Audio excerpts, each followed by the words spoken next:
Goal to motivate, encourage, and inspire you into the rest of your day. My name is Derek Kerber, lead pastor here at Revive Church, where it's our mission to change lives, reach the next generation, and impact the culture with the love and the grace of Jesus Christ. And today, I want to continue talking about how to heal a downcast soul. And today is part 3. And as you can tell, I'm outside and I'm freezing. I'm actually up here on Pico. My son's skiing, and I just wanted to support him and watch him go down the hill a couple times. Now I'm going to go in and do some sermon prep, but I really wanted to make this video for you to finish and continue, not finish, tomorrow I'm going to finish, but continue on our subject of how to heal a downcast soul.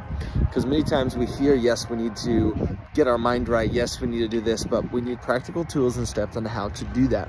And I've been talking to you about how to heal a downcast soul. We've been talking about taking responsibility and how vital it is for us to take responsibility of everything, every single thing that we think. Not that we have to take ownership of it, but we've got to take responsibility of what and how long we think it. It's okay for thoughts that come in and try to plague you. That's going to happen in this world. You're going to have tribulation, all those types of things. And that's the tribulation that we have emotionally as well. But we decide how long we're going to pawn it, how long we're going to listen to it, think about it. And so what happens is the longer we think about it, the more we marinate in it, and that lie becomes a truth in our life. And we start walking in accordance to what we think, because the Bible says, out of the abundance of the heart, the mouth speaks. What you think, you speak. What you think is where you go. And so you need to take responsibility for that. And so if you have hurt and trauma, yes, they might have hurt you, but you need to take responsibility for how you're processing how they hurt you. Forgiveness starts in the mind, and then it moves through the actions, and then emotions follow after it. So that's where we need to go.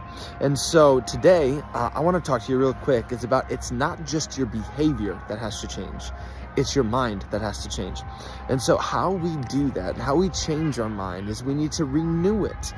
We need to be transformed by the renewing of our minds. But the question is, how do I renew my mind so I can walk in an upright soul, not a downcast soul? And that has to do with two things: tearing down lies and building new truths, establishing new. So it's tearing down demonic strongholds and building up new God's strongholds.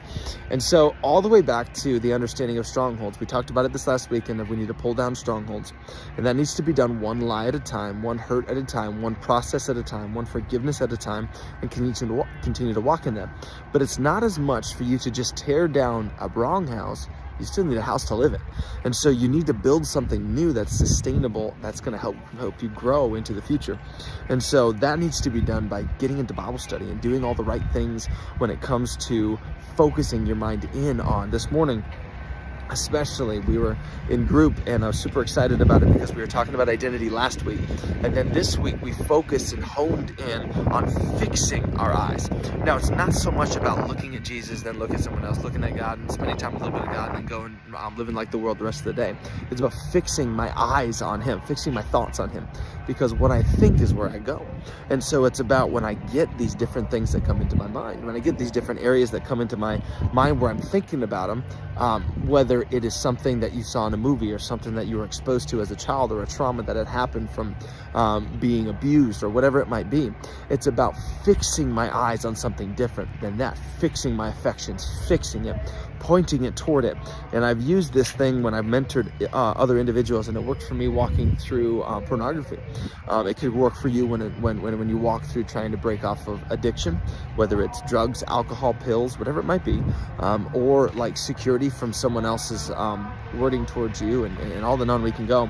It's about when we get that thought, that temptation, don't go with it, but fix and turn your eyes on something else.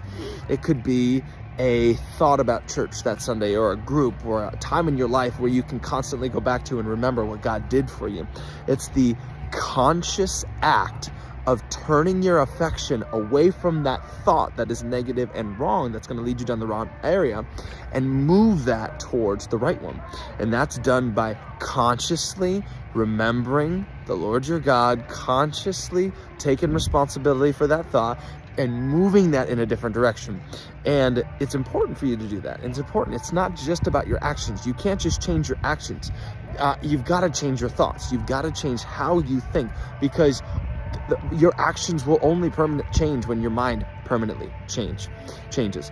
And so that's the important part for us to do. And I gotta swipe up real quick.